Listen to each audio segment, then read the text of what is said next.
I'm going to press play. Okay.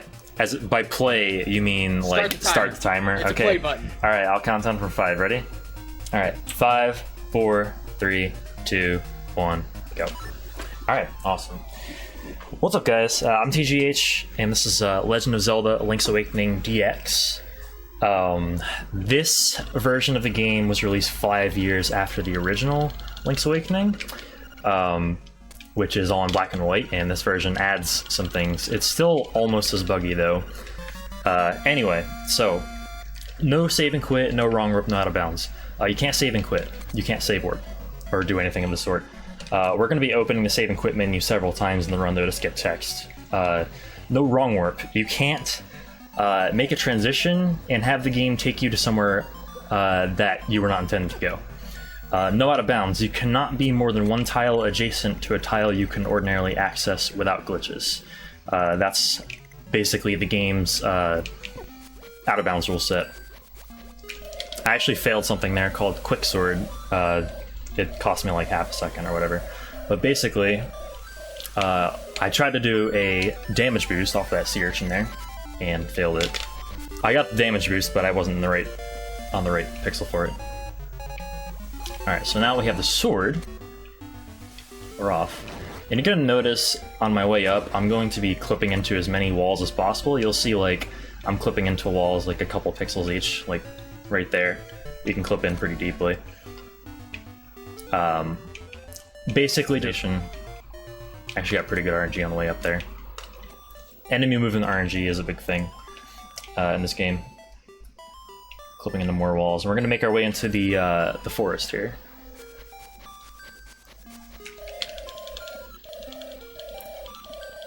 In the forest, we're going to see the first real bit of speed tech in this game. The first sequence break. There are a lot of them. This game is very broken. So, first thing we're going to do is we're going to bribe a moblin to shoot us over a pit with a damage boost.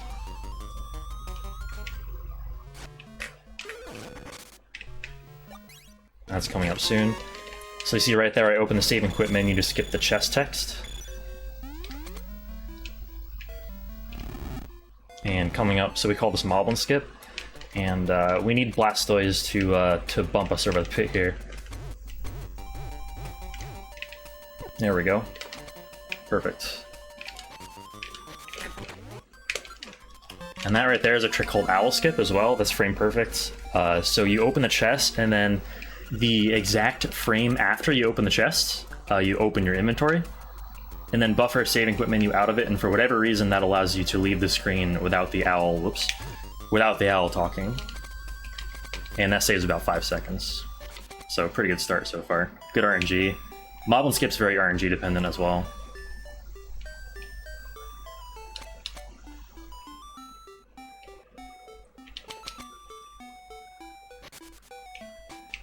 Alright, now the run gets fun.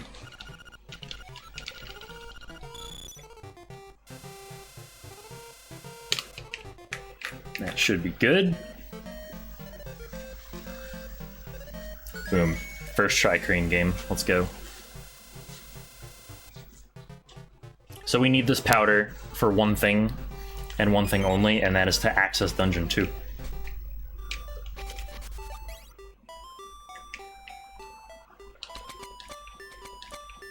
So now we have 40 rupees. Now that we have money, we're gonna steal stuff. Makes sense, right? So the shovel costs 200 rupees, and it would take a very long time to grind the rupees needed. So we just steal it instead. That's a skip again. Right there. And I don't feel like, whoops, please, there we go. I don't feel like grinding 980 rupees for the bow either, so I'm gonna go ahead and steal that as well.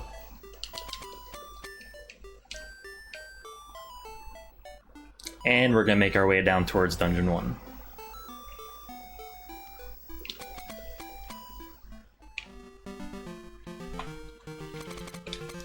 And on the way to Dungeon 1, I'm gonna be killing some things. It's not because they're in my way. It's not because I feel like it.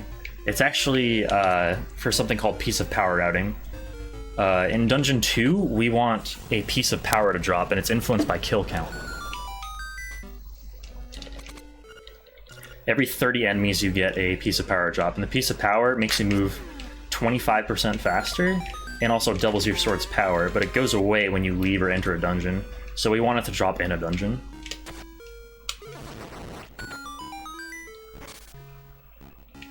Oh my god, please.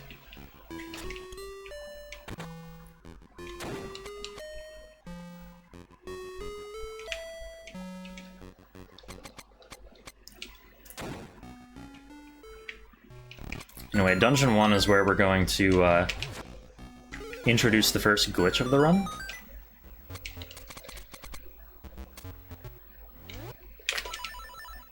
And that's coming up soon. It's coming up not... Actually, well, a little bit of the way in. We're about to get the Rock's Feather, and that's about to make this glitch possible. Definitely the most broken item in the game.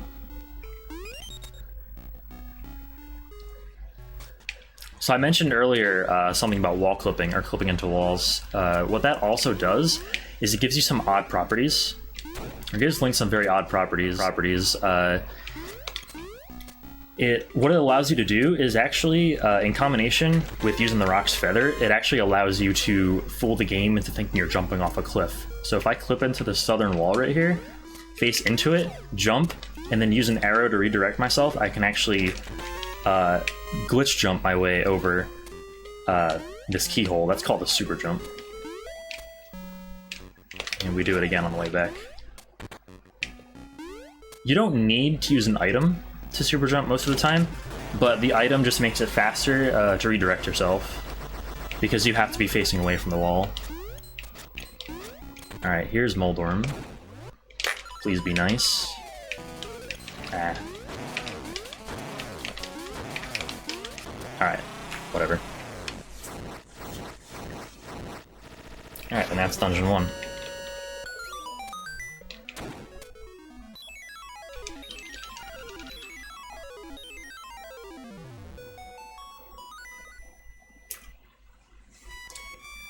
By the way, I just want to say, if you guys are watching on the front page, Twitch right now, come on by to the actual stream. Degen Dash.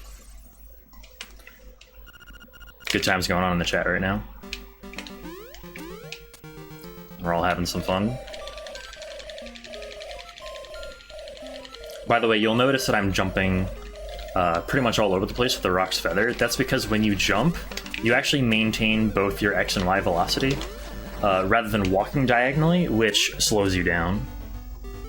So anytime I'm moving diagonally, I'm gonna be jumping wherever possible.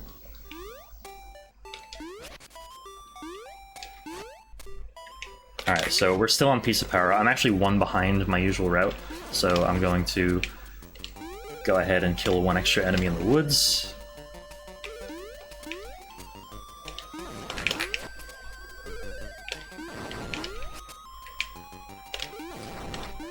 Okay, perfect.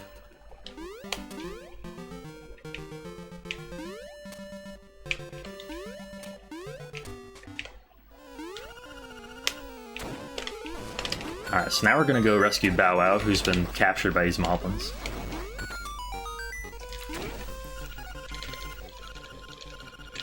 And Bow Wow's gonna help us tremendously. He's also going to... He can be a little bit of a brat sometimes, for lack of a better term. Because later, we need to solidify a Piece of Power out, and Bow Wow can eat too much and get in the way of that, and make a Piece of Power drop early, which we don't want. But anyway,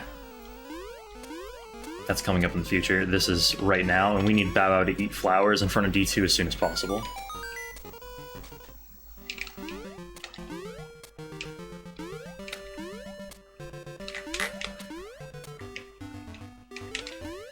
Okay, that's called a flat clip right there. You can use the text box to clip yourself farther into the rock. Okay. And then you can just squeeze right by it.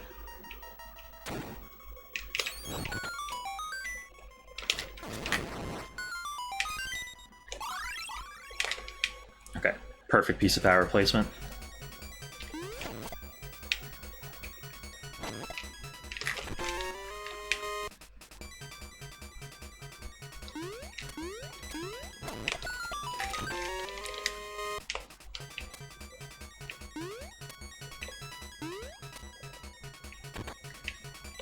Alright, so in this room, if I clip into this next block, right, I can, there we go, avoid being damaged by the spark. One thing about this game is, it has some really difficult mini-bosses. I think we barely scraped that one by. That was close.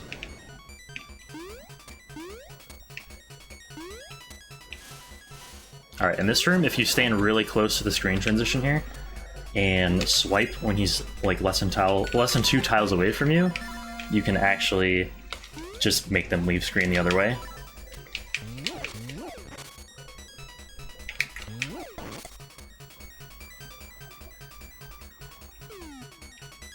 Yeah, there are a lot of Mario references in this game. This game was actually a side project by a couple of workers at Nintendo that got green-lighted and released and sold by Nintendo, and that's why there's so many Mario and other general Nintendo references.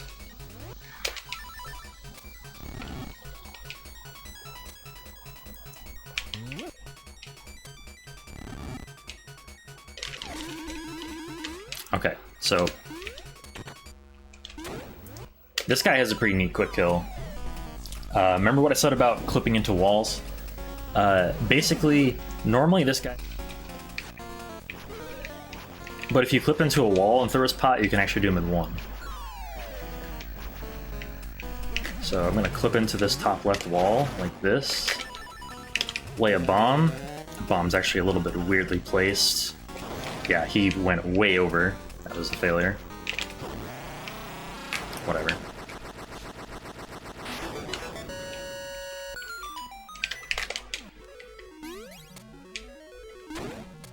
That bomb was just placed way too far to the left, but whatever. I'm honestly more concerned about the loss of an arrow than I am about the lost cycle. Okay, and that's D2. So coming up, we're about to... this game has a lot of RNG in it. More than it probably looks like. So coming up, we're about to do a skip where we have to fall in a hole and pause at the same time. It's called Villa Skip, and it completely skips everything you have to do in Candlelight Castle. Collect the 5 golden leaves, talk to Richard, and then get the key.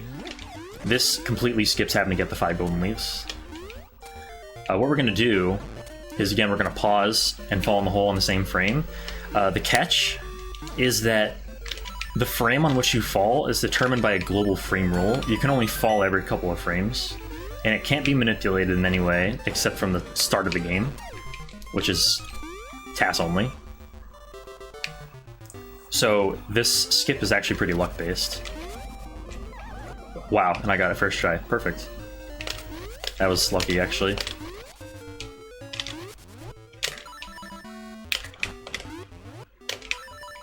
That's actually pretty hype right there. That's not common. And we leave in kind of the same fashion. So when you transition into this screen from the top, it tries to put you on the first possible tile, like going down. That's why it kind of looks like I'm falling out of the sky, because there are bushes right below me where I'm transitioning. And the game's response to that is, oh, we'll just make them fall to the next tile that's open.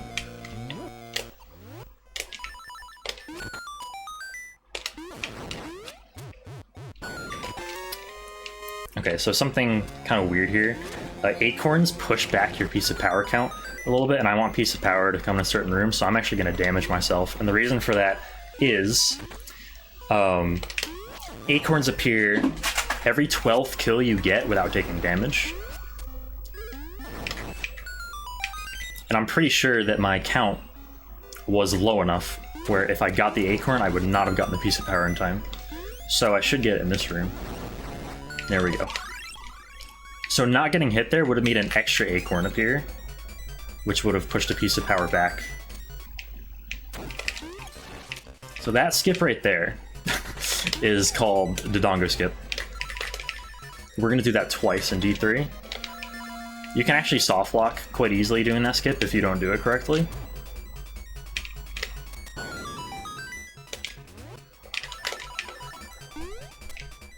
But basically it's a super jump. Whoops. Hello. Basically it's a super jump that clinks off of the Dongo and sends you over the edge.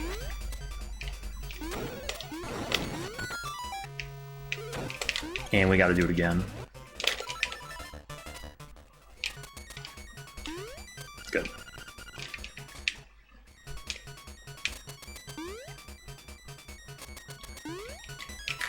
Whoops. There we go. Alright, D3 boss, Vitreous. Whoops. Is a little bit RNG dependent. Good, he gave us good RNG. The quick kill for this guy is just not doing that. Whatever. That's not the quick kill. Man, we're doing really good at bosses this run. Hasn't cost us that much time, though. I'd be mad if this were a PB attempt, but whatever. Doesn't matter. Okay, so now it's time for some bomb triggers.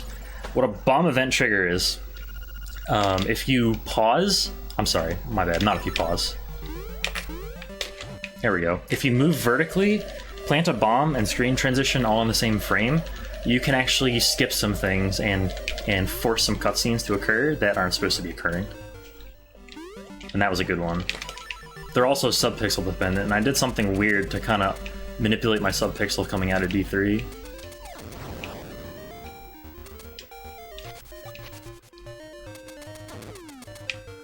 So there's one successful bomb trigger.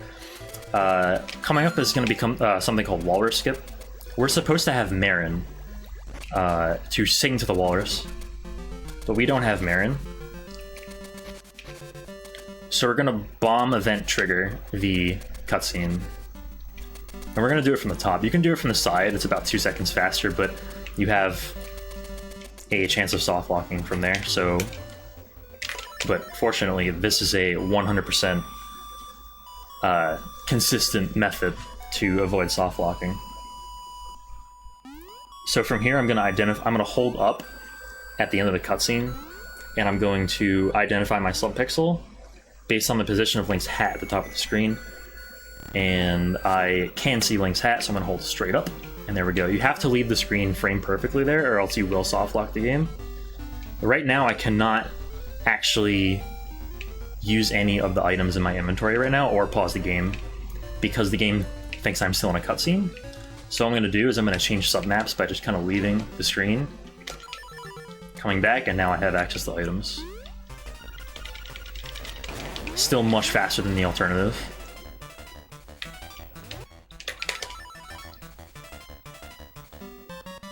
And we got the D4 key. Oh yeah, Landmola is also hard.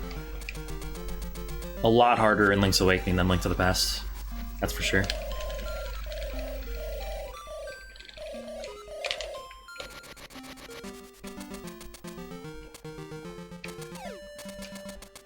Walrus looks like Agumon? That's a strange comparison. Alright, so now we're on a trek back to D4. And we're going to unlock D4. Now's the time where I need to keep track of what Bow Wow's eating, because I'm already looking for a piece of power in D6. I actually killed 2 extra enemies in D3 that I didn't want to kill. So I'm slightly ahead. I'm slightly more ahead than I want to be on kill count. And Bow Wow eating that bird. I didn't really want to meet that bird. But Bow Wow basically kind of does what he wants. Okay, he behaved himself there.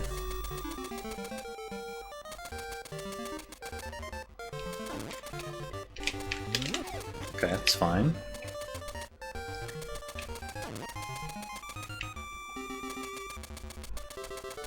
Okay, and I kind of clipped into that wall a little bit there, which manipulates Bow Wow to not eat that Tektite.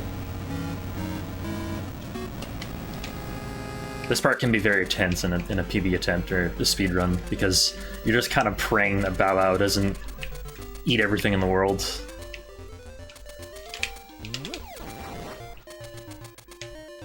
I think I was okay to kill that guy.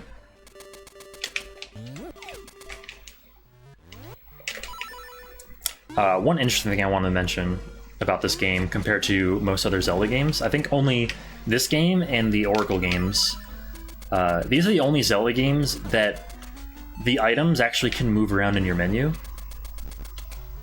In games like Link to the Past or Zelda 1, the items are in a static position in your menu at all times.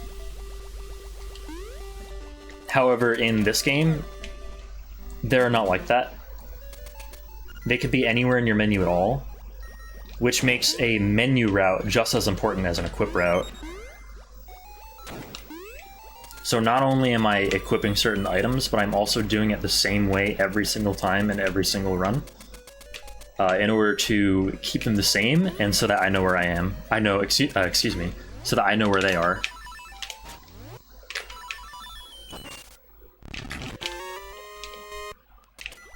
Whoops.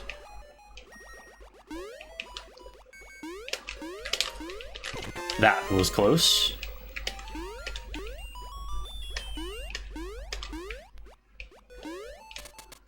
Okay, so this jump right here, like, completely shatters D4.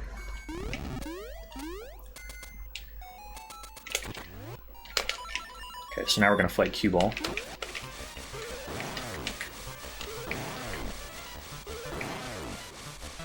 I'm not even gonna lie when I say that Cue Ball is probably one of the hardest mini-bosses in the game. You actually have to time your sword slashes. Somewhat. Okay, so now we have the flippers. Now that we have the flippers, we're not going to complete D4. We're going to leave. And the reason for that is, if you've ever played LADX, you know about the ghost that comes to you after D4 and basically pesters you to bring it to its house on the beach and then down to its grave. He doesn't let you enter any dungeons,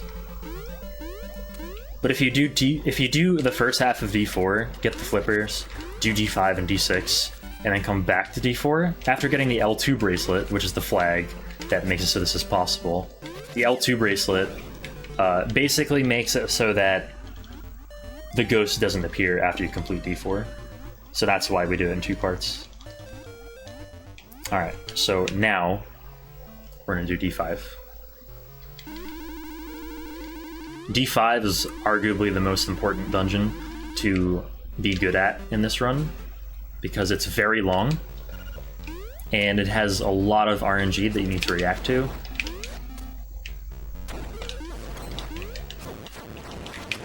Okay, and good piece of power drop. Alright, so the thing about Piece of Power is that if you get hit 3 times, it goes away. I do not want this Piece of Power to go away, so I would rather not get hit 3 times. That being said, later on in D5, there are actually a couple of damage boost strats. There are 2 damage boost strats we can do later in D5 that I want to be able to do. That being said, I cannot take damage for the entirety of the dungeon. Ah. Helm Swords are the worst.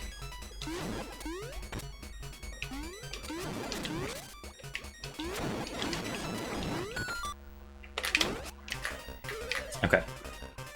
We're gonna see this guy 4 times in the dungeon.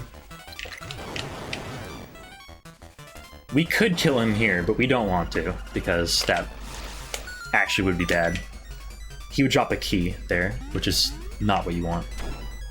Actually, I'm not positive about that. All I know is that we don't want to kill him.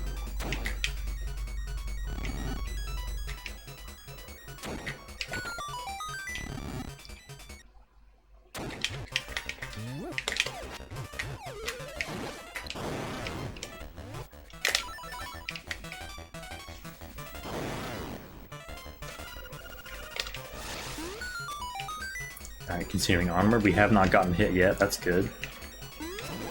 We need these extra bombs.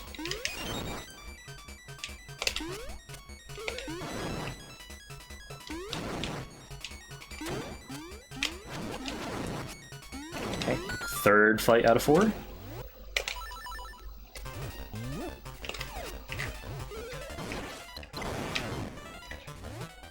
Alright, so now we're going to do a super jump, but we're going to do it swordless. So we're going to jump to maintain our direction. Like that. And that just saves a menu. And there's 1 damage boost.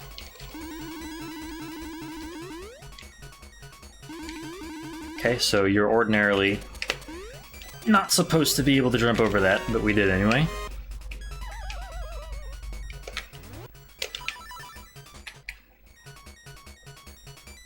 Getting that key early saves a bunch of time over actually getting the hook shot. That's the other damage boost trap, by the way, that I did in the previous room. Okay, so now the next hit I take will make me lose piece of power.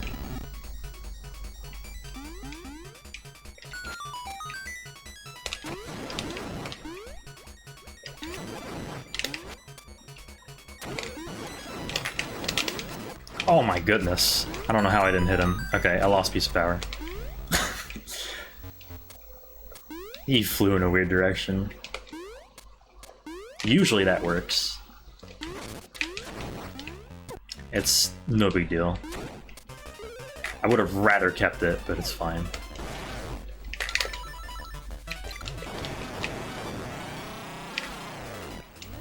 So actually there I stood on a pixel perfect position on the Y coordinate in order to be able to just stand there and fire 3 bomb arrows at him.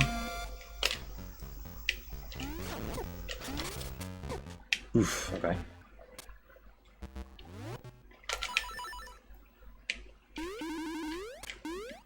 Nah.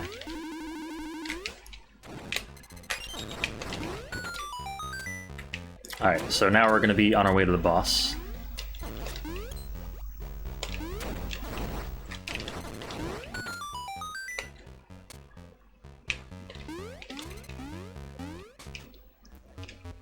The thing about the, I would have lost piece of power anyway. I would have wanted to, intentionally. Because the thing about the D5 boss is piece of power actually really complicates it. More than what it needs to be. More than what it needs to be.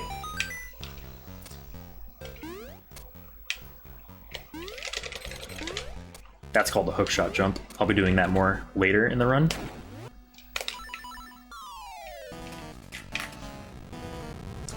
And I'll explain it more then. But basically, losing piece of power, or having piece of power for this boss increases his iframes, but does not increase the damage that you do to him, for whatever reason. So losing it actually is objectively faster.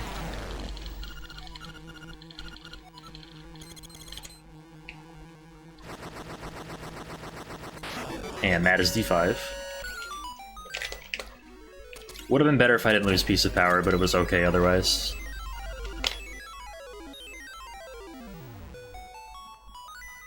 Alright, so now we're going to be on our way to Dungeon 6.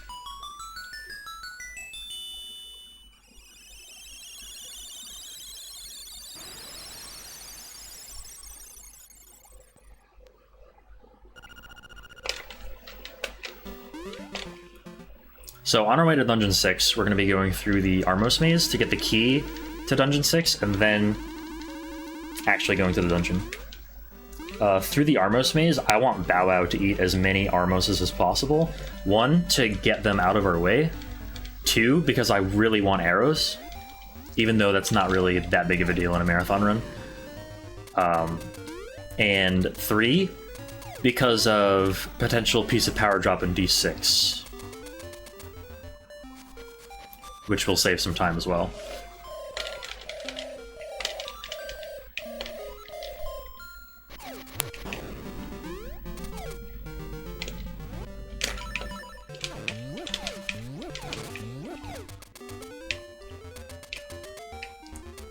So starting now, we want Bao to start eating.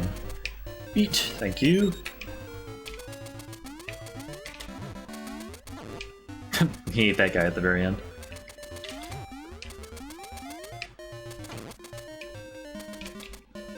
Squeeze by that guy. Okay, now for the Armos Knight. Or King Armos, whatever you want to call him. I'm going to do something called Bootstraps. I kind of have my own version of this.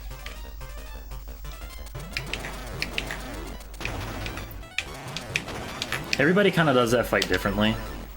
Some people get 2 hits, like, and bonk on the north wall. Some people do 3 hits and bonk on the north wall. I don't know, but that's the strat that I do, and I find it to be the most consistent.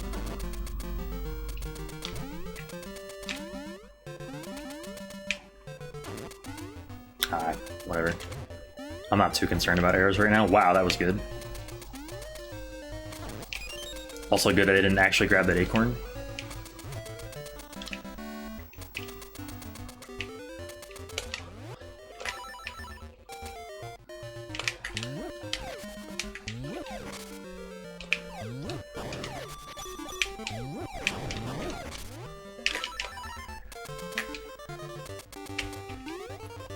Okay, so Dungeon 6 is basically execution followed by a pretty big RNG segment.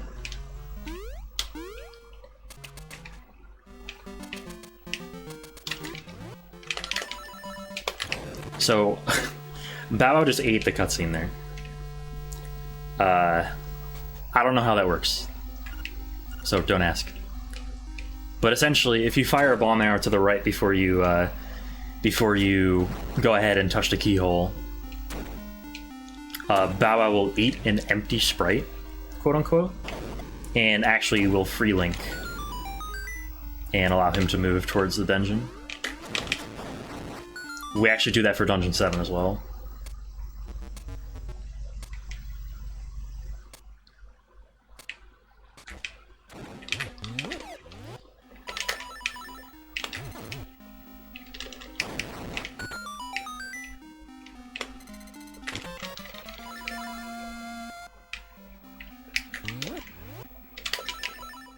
Okay, so now that we have the L2 bracelet, the ghost won't appear outside D4 after we finish it. So right after D6, we're going to go finish D4. It's actually pretty handy how the route works out. There's a nice little road right to D4 for us from D6. Hello? You should do the front page shill thing because we've got 5 minutes left. Say that again? Sorry? You should do the front page shill thing because we've got like 5 minutes left. Oh yeah, sure. So if you guys are watching on the front page right now, you guys should totally come and check out the actual stream, because we're having a lot of fun in chat and stuff. Whoops. Whatever.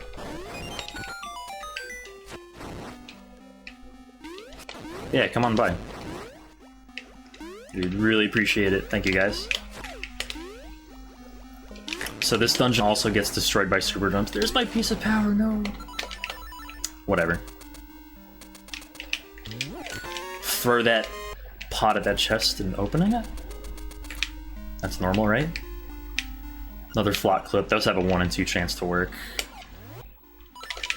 So we want to stand in a very precise position here and super jump up there. There's a 3 pixel window for that, otherwise you will either soft lock or not get the skip. You can actually get stuck in the wall there.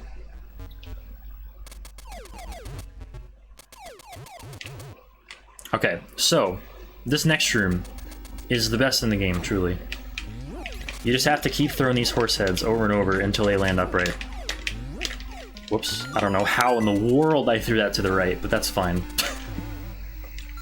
This game's weird sometimes. Okay. That's fine, I guess. Oh yeah, the boss of this dungeon's great, if you've never seen him. Like, truly just the best boss in the history of the Zelda franchise. This guy.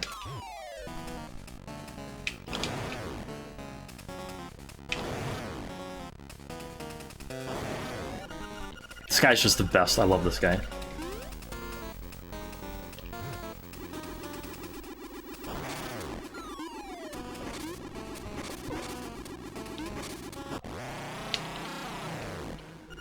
So yeah, you can drop 3 bombs on this guy before he even spawns.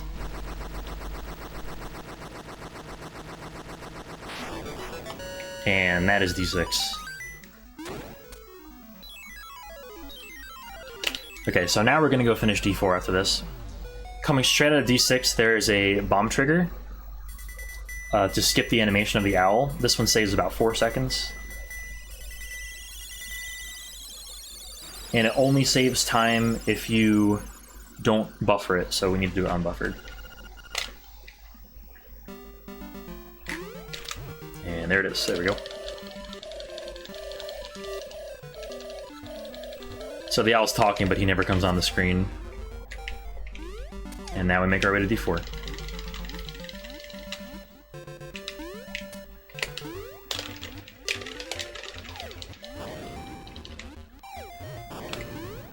Good Bomb Fairy RNG. They did not screw me over.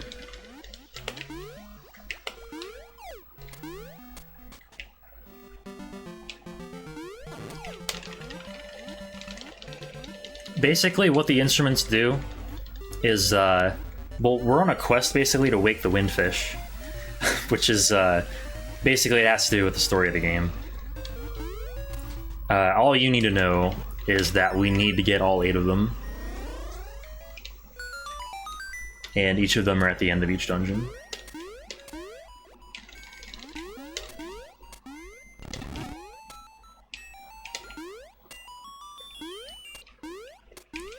Alright, so we got a neat little super jump here. We're actually gonna clink off this pea hat with the super jump, wait until he gets a little bit higher than he is. And that's a really quick way to get the Nightmare Key.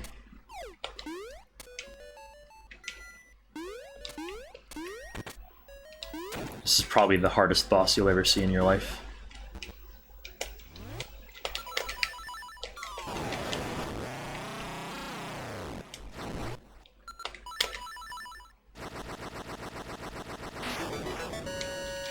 Even harder than the last boss. And that is D4.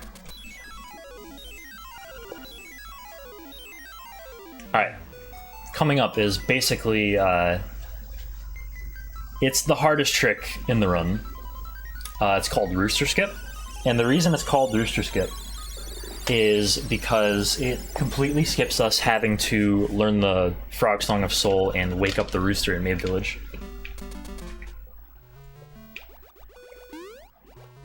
And what it consists of, I was talking about hookshot jumps earlier in D5. I did a hookshot jump to get to the boss. Well, hello. I did a hookshot jump to get to the boss. And we're gonna do more hookshot jumps, except this time over larger holes. And hookshot jumps are frame perfect. So essentially this trick is double frame perfect. You can buffer it, so it's not that hard to actually complete the trick.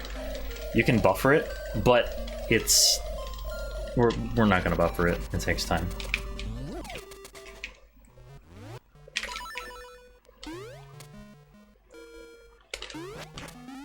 Well, it's double frame perfect in a sense, considering you can get more than one try at it.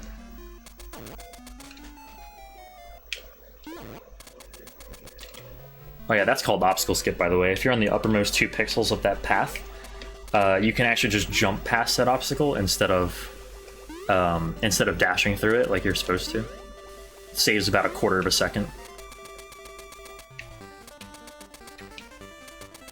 Okay, so in this cave, we will attempt Rooster Skip. If you fail it, you lose about 30 seconds because you fall down to the waterfall below. So let's try not to fail this.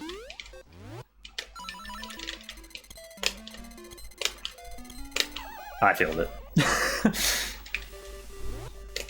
Alright, let's try that again.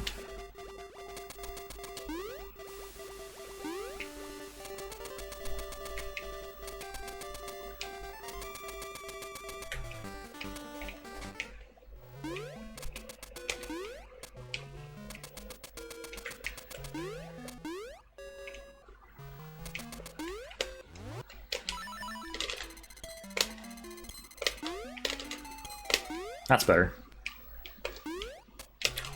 Whoops. Anyway.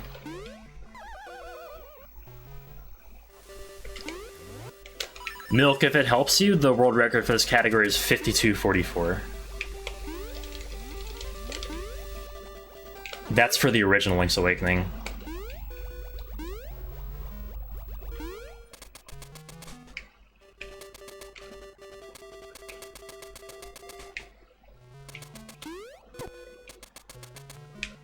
Okay, so now we're on a trek to D7. Okay, that Keys isn't supposed to do that. Whatever. And D7 is basically a train wreck of a dungeon in the speedrun.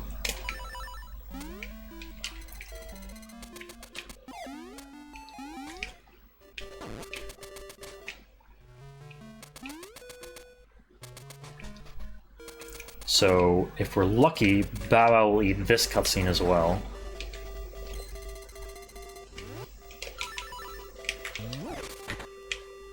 There he goes. Okay, good.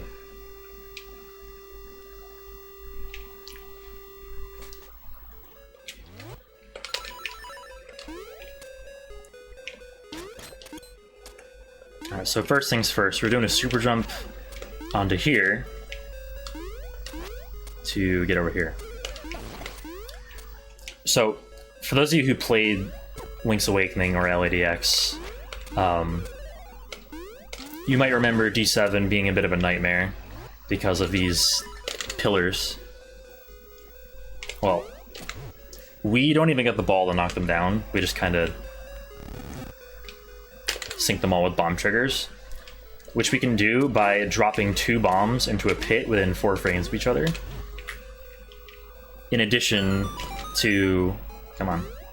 There we go. In addition to planting it and screen transitioning at the same time. Alright, now...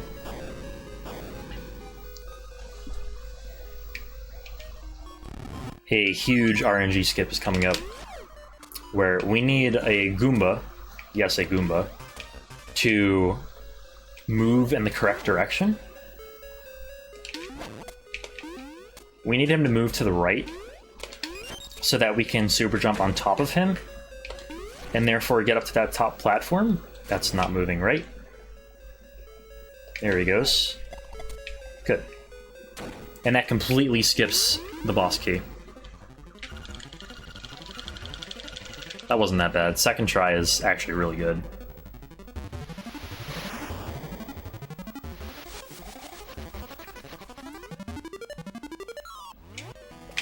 I will certainly take that. The thing about that skip too is that it's also pixel perfect on the Y coordinate. So you need to be standing in the right position, and you also need to be facing up for that skip. So you have to like jump into it.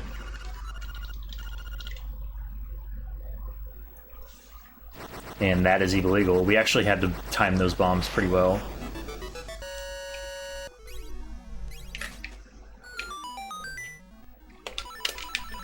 And that is D7. We have 1 dungeon to go.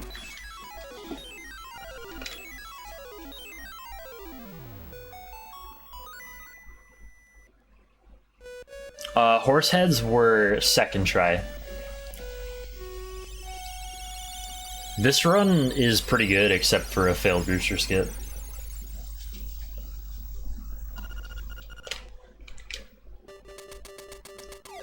Okay, so if you buffer a save and quit menu out of that transition, you can regain control of Link and have him completely avoid that hole that otherwise you're supposed to fall into. And that makes the trek to D8 a lot quicker and easier.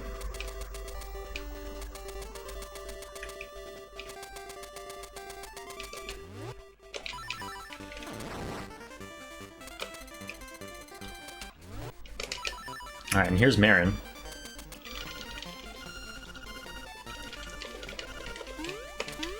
See you, Marin.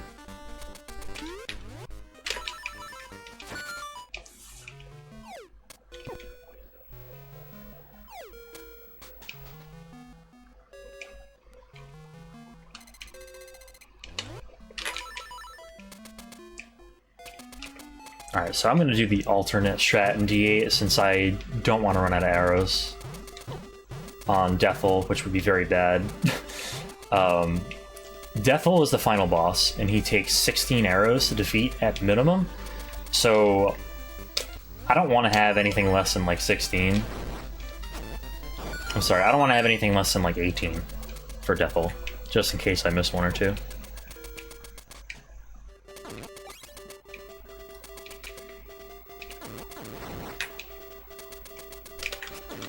Okay, that was weird.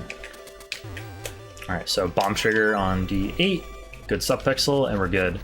So our subpixel being good there actually kept us from having to buffer again.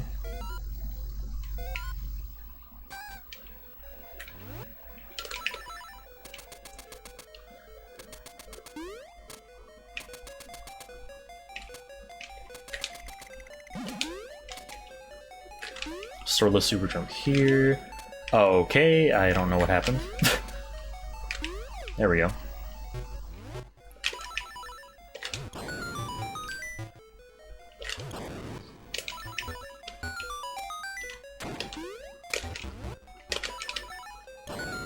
Good, I'm actually glad that I remembered the equip route for that. Okay, good shot. So if you clip into that block and stand on a 2-pixel window there and push, you can actually sideways push that block and saves a little bit of time in that room. Thank you.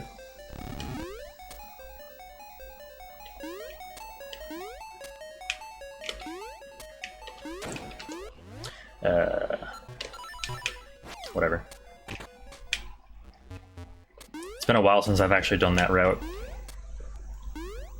That's the safe route that allows you to pick up extra items, pick up the extra bombs and arrows, which I don't ordinarily go for in PBs, so I'm just glad I remember the route. The menu route, that is.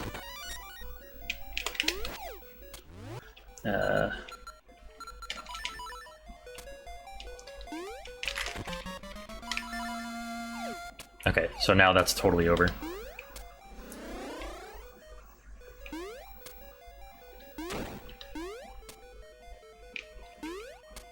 Alright, so now we have the fire rod. We are going to use it to do one thing, and one thing only, or two things only. One, clear this ice. Two, defeat the boss. And that's it.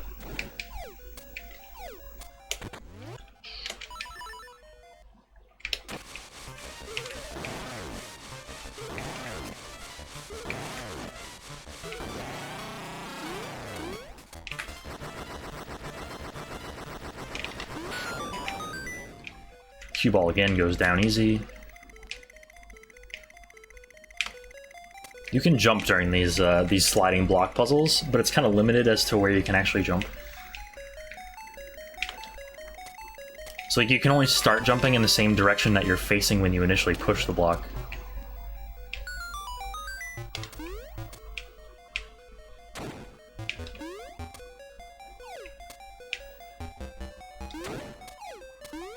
Oh my goodness. Nice. Okay, so I got that frame perfectly. You can actually jump in the lava on the same frame. I'm sorry, land in the lava and pause on the same frame. Yo, that's a good hothead right there. That's a really good hothead.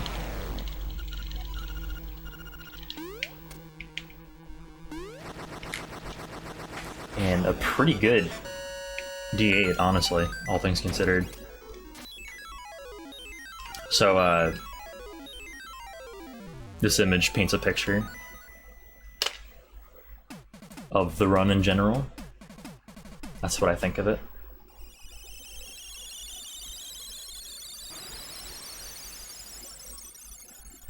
Okay, so we are all set for arrows and everything, and now we're just gonna go open the egg. The Windfish Egg, which we're gonna do with the bomb trigger, of course.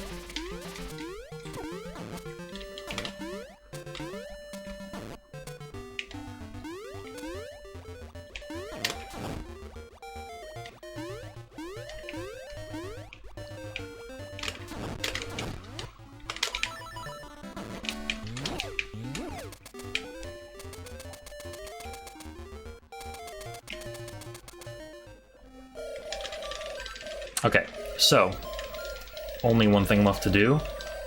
Well, never mind.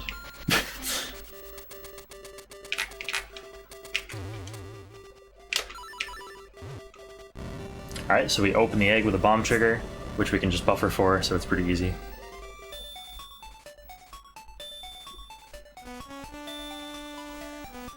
Let the longest cutscene in the game play out.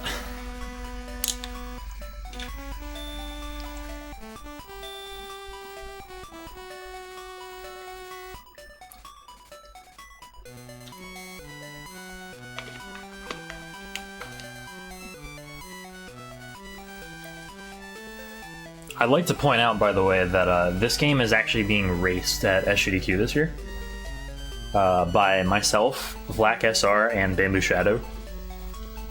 So if you guys are interested in this run, keep an eye out for the race at SGDQ. Should be a pretty good race. And the RNG is going to keep things really interesting as well.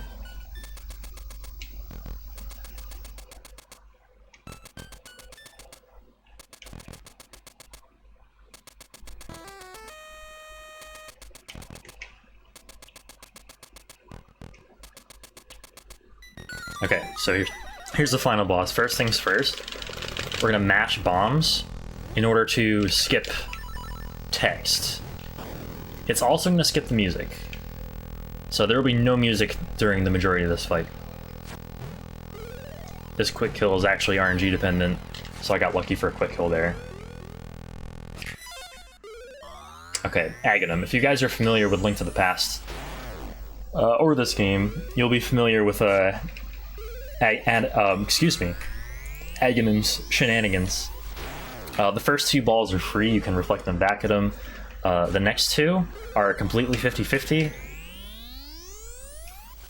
So there's what we call a blue ball. That's one that we can't reflect back at him. There's nothing we can do about this. I don't know what Milk just said.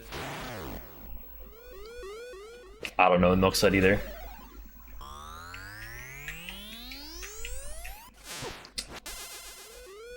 Yeah, so there's nothing we can do about these blue balls at all. There we go. Okay.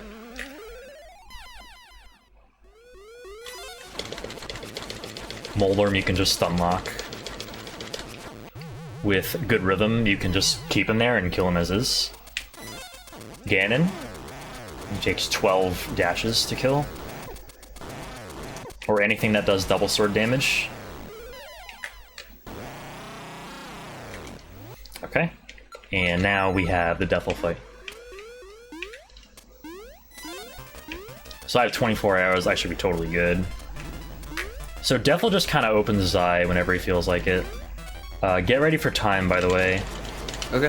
When I beat Deathel. If I beat Deathel.